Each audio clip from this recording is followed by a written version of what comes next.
The rule of 72, seen as one of the most important and the easiest tricks to reach financial success. The rule of 72 was developed by Albert Einstein. He's also credited with discovering the equation for the compounding interest that we talked about earlier. So he had his hands in both. And the rule of 72 is going to be taking the number 72 divided by the interest rate in question. And that will tell us the number of years that it will take for our investment to double. So it doesn't matter what our principal is, it will tell us how long it'll take to double.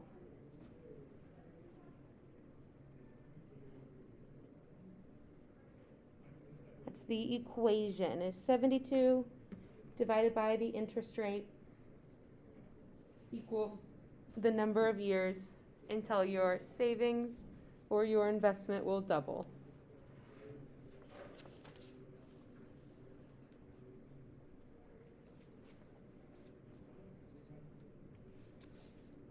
There are three main characteristics or three things that the rule of 72 will help us determine depending on how we look at the equation. So like we just said, it will tell us how long it takes for our money to double. It will tell us what interest rate we need for our investment to double in a specific time period. Or we could look at how many times our money will double in a specific time period. So 3 different ways that we could look at our equation.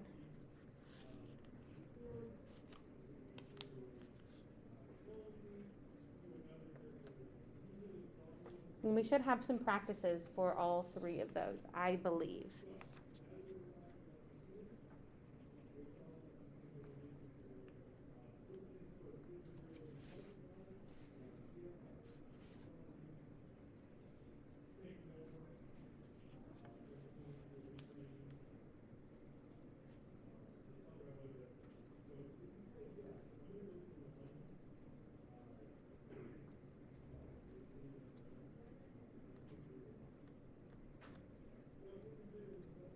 I'll stay on this slide for just another minute for those that are still writing these 3 things.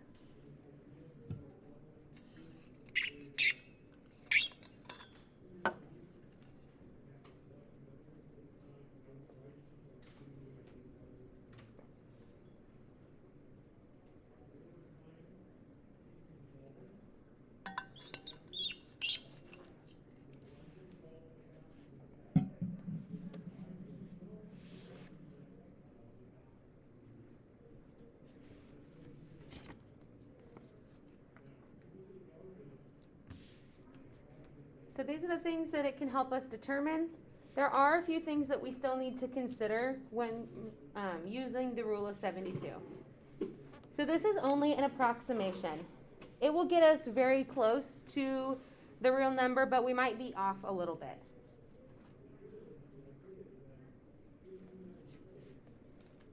And this can be even just a small difference in the way that your calculator is set up to round a number. The rule of 72 only works for compound interest equations. And it only works for compound single deposit scenarios. So that second box on the left-hand side, the bottom box, says it does not allow for additional contributions beyond the original principal. That means that it is only going to be for those single deposit. They're not looking at the periodic deposit scenarios.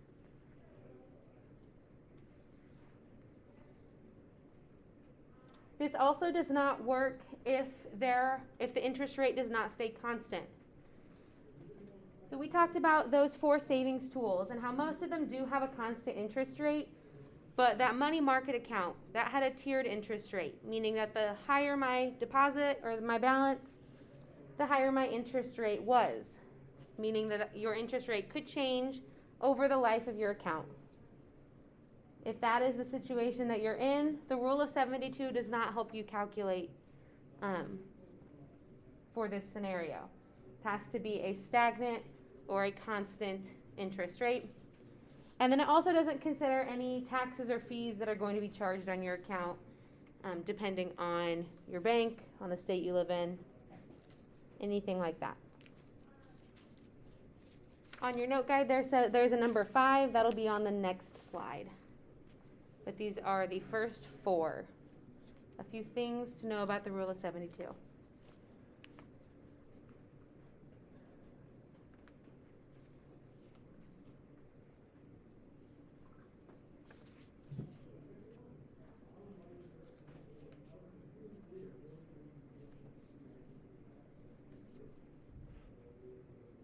We'll spend just a minute on here to jot down all 4 of these items.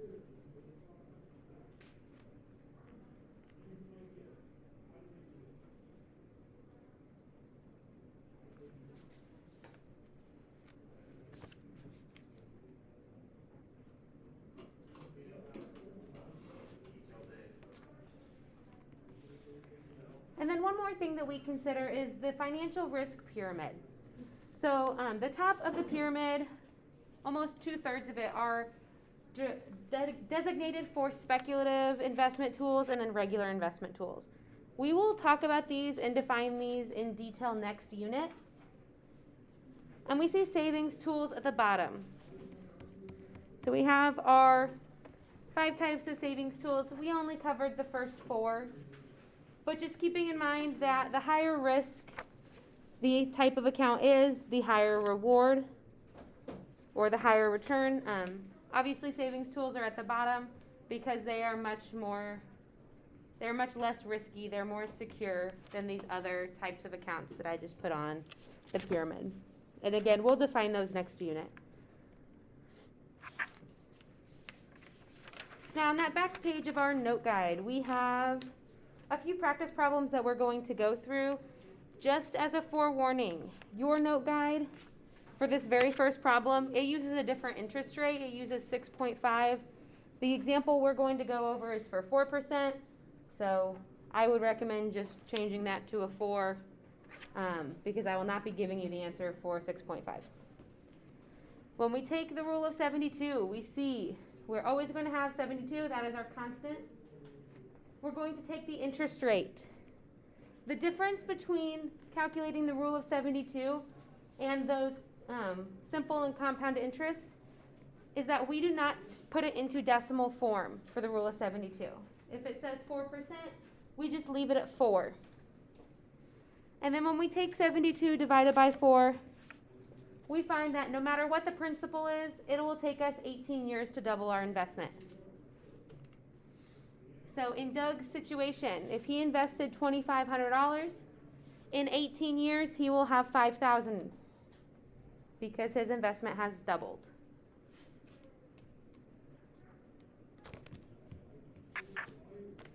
This can be seen in the stock market. So Doug's example was a savings account. This can be seen in the stock market. There is an average of 11% returns on stocks. So if we take 72 divided by 11,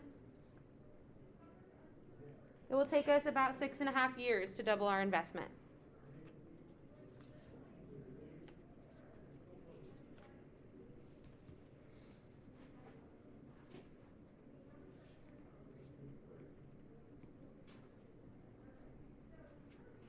This one is not in your note guide. This is just another way of thinking about the equation. So if it takes us 14.4 years to double our investment, then we have to think about what that future value is. So if I start out in year 1 with $5,000, then at year 14.4, I will have $10,000.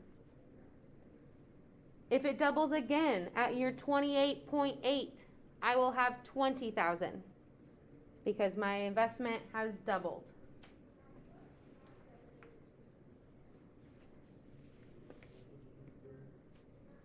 And this can also work when we are considering debt. This one is an example on your note guide. So Jessica has $2,200 of a balance on her credit card. So she has $2,200 in debt.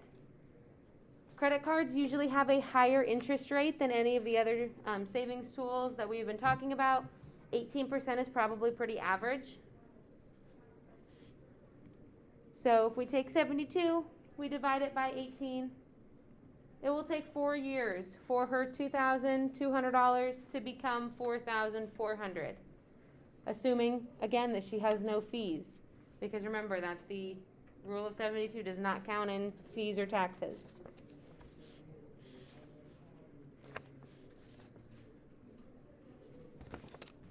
And then we have several other examples. I don't want to go through too many just because usually after 3 or 4 we kind of grasp how to calculate the rule of 72. So we're going to skip ahead to talk about taxable and tax deferred accounts. All right, so a taxed account. This is going to be an account where you pay taxes up front when you deposit your money into the bank or into the savings tool. You always have to pay money on your taxes. So if you have a taxed account, you pay your money up front before it is invested.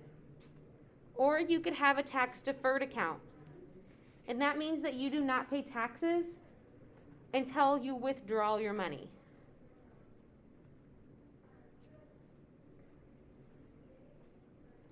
There are downfalls and benefits to both of these accounts. So much like the savings tools, you really just have to decide which one is the best for you.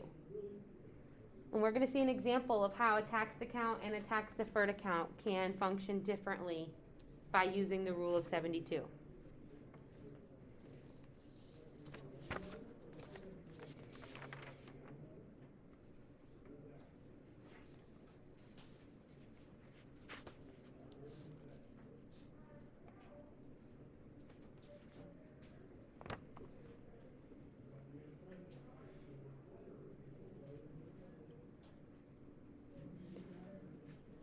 I'll spend just one more minute on this slide if you are still writing.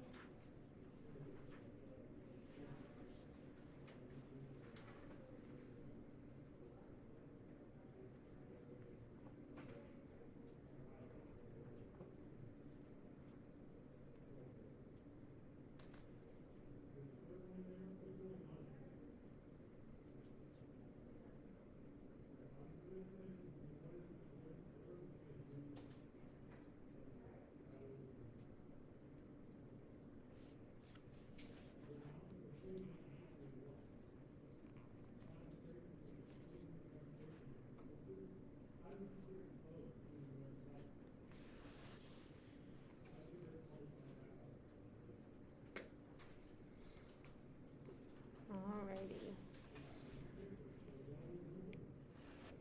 So if we are in a scenario where we have $100,000 to invest, and we're looking at a taxed account or a tax deferred account, thinking about these accounts being equal, they both have a 6% interest rate.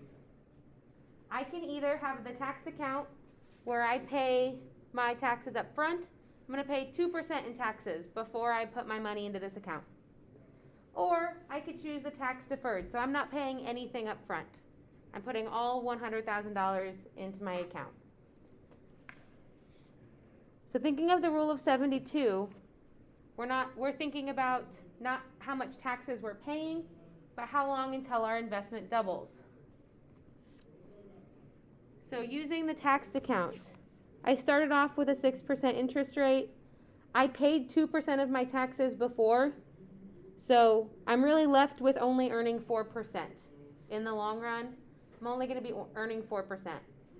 So because of this, it will take me 18 years for my $100,000 to double into $200,000 because I'm using a 4% interest rate instead of 6%. Because I didn't pay any taxes, I paid 0% taxes using the tax deferred account. I'm earning all 6% of my interest, meaning it will only take me 12 years to double my investment. I will then have to pay that 2% in the future when I withdraw my money.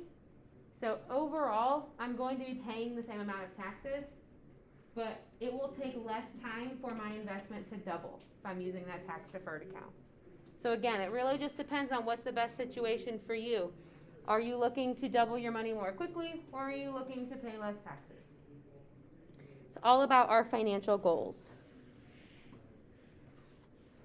And then just as a recap, those are those same 3 things that the Rule of 72 can help you determine if you missed them the first time we went through that slide.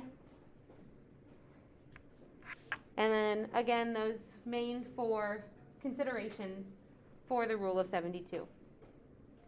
Any questions about this equation? It's usually pretty simple and pretty straightforward. Attached to that note guide, I think almost everybody picked one up. Maybe a couple people didn't. That back page, front and back, is going to be our assignment. So you have 8 problems that you will use the Rule of 72 to find the answer to. If you would rather, I also have this assignment online if you would prefer a digital copy.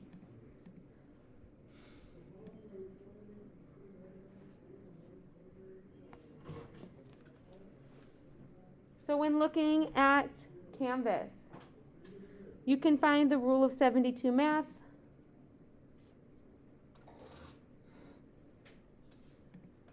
You could open up the worksheet, and it is the exact same 8 problems that are on the paper copy if you would just rather do it digitally. You can make a copy, fill it out, and then submit it there on Canvas. Either way, same amount of work, same exact problems, you'll have the same answers.